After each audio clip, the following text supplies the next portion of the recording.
அன்பிற்கினிய மாதா தொலைக்காட்சி சுவைஞர்களே, தமிழ் மணக்கும் அன்பு நெஞ்சங்களே, வணக்கம்.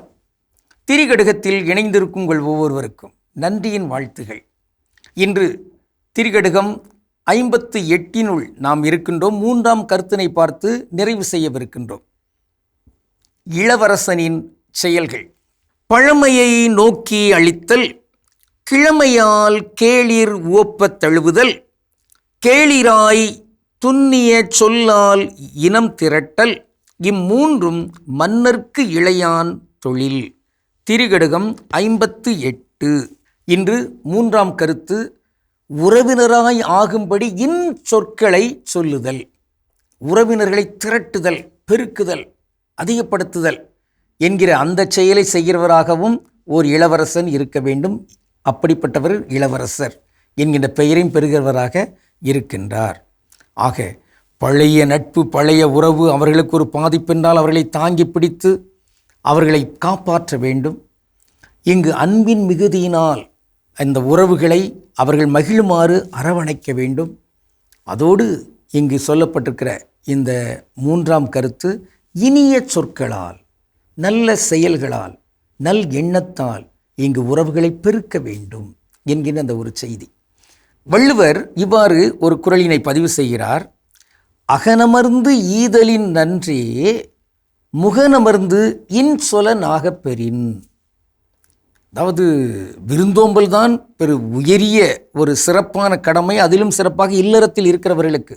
அதனால்தான் இல்லறவியலிலே அன்புடைமை என்பதை முதலில் வைத்துவிட்டு உடனடியாகவே அவர் வைக்கின்ற அந்த தலைப்பு விருந்தோம்பல். இல்வாழ்க்கை என்பது வாழ்வதே விருந்தோம்பல் செய்வதற்கு தான் என்றெல்லாம் சொல்லப்பட்டிருக்கிறது. இங்கே வள்ளுவர் ஒரு குறளினை வேறு வகையிலே அழுத்தம் கொடுத்து சொல்லுகிறார். அதாவது முகனமர்ந்து ஈதலின் நன்றே, நாம் நல்ல முகமலர்ச்சியோடு ஒருவருக்கு அங்கு கொடுக்கின்ற அந்த தன்மையை விடவும் இங்கே அகமும் முகமும் குளிர நல்ல இனிய சொற்களை சொல்லி அவர்களுக்குரிய அந்த தன்மையில் அவர்களை வழிநடத்துகின்ற அந்த தன்மை, அரவணைக்கின்ற ஒரு தன்மை, ஏற்றுக்கொள்கின்ற தன்மை, அது மேன்மை. இதற்கு எடுத்துக்காட்டு அன்னை மரியும் எலிசபெத். எலிசபெத் அம்மாளை தேடி அவர்களுக்கு உதவ வேண்டும் என்கிற எண்ணத்தில் தாய் மரியா செல்கிறாங்க. ஒரு சிறுமிதான், ஒரு இளம்பெண். அப்படி செல்கின்ற பொழுது அங்கே அந்த தாய் எலிசபெத் அவர் ஆர்ப்பரிப்போடு மகிழ்ச்சியோடு, என் ஆண்டவரின் தாய் என்னிடம் வர நான் யார் என்று அகமும் முகமும் குளிர சொற்களை சொல்லி போற்றி புகழ்ந்து அவர் அரவணைக்கின்ற அந்த தன்மை இருக்கிறதே, மீச்சிறப்பு. அப்படிப்பட்டவர்களிடையே அந்த உறவுகள் வளரத்தானே செய்யும். அன்னை மரியும் அங்கு தற்பெருமை கொள்ளவில்லை, அப்படியே அதை இயல்பாக ஏற்றுக்கொண்டு தன் கடமையை, தன் பணியை அந்த முதிர்ந்த தன் உறவுக்கு அவர் செய்கிறார் என்பதையெல்லாம் நாம் இங்கு பார்க்கின்றோம். ஒரு பாடல் அந்த காலத்திலே உண்டு, ரொம்ப சிறப்பான ஒரு பாடல். அதை நாம் இப்பொழுது கடவுளே நம்மை நோக்கி பாடுவதாக எடுத்துக்கொள்ளலாம். என்னவென்றால், நான் பேச நினைப்பதெல்லாம் நீ பேச வேண்டும், நாளெல்லாம் பொழுதெல்லாம் உறவாட வேண்டும், உறவாட வேண்டும். கடவுள் நம்ம ஒவ்வொருவரையும் பார்த்து சொல்கின்ற செய்தி தான், எப்பா இந்த உலகத்தில் நீங்கள் இருக்கிறீங்க, உங்களை நம்பி தான் நான் இருக்கிறேன். நீங்கள் பேசுகின்ற பேச்செல்லாம் எதுவாக இருக்க வேண்டும்? நான் பேச விரும்புகிற பேச்சு உங்களிடமிருந்து வரட்டும், நான் செய்கிற செயல்களெல்லாம் உங்களிடமிருந்து மலரட்டும். இப்படிப்பட்ட இந்த செய்தியை நாம் இங்கு உள்ளத்தில் பதித்து கொண்டு வாழ்வதற்கு முயன்றோம் என்றால், அந்த சொல்லால் கடவுளே நம் வழியாக பேசுகிற அந்த பேச்சின் அடிப்படையில் இங்கு உறவுகளை நாம் இயல்பாக பெருக்கலாமே, முயல்வோம். இன்று நாம் பார்க்கின்ற ஒரு தனித்தமிழ் சொல் திரட்டல். திரட்டல், இனம் திரட்டல் என்று இந்த செய்யுளிலே வருகிறது. திரட்டல் என்றால் என்ன? வேறொன்றுமில்லை, திரட்டுதல், கூட்டுதல், பெருக்குதல், வளர்த்தெடுத்தல், வலிமையாக்குதல், இப்படிப்பட்ட இந்த பொருட்களை உடையதாக அந்த திரட்டல் இருக்கிறது.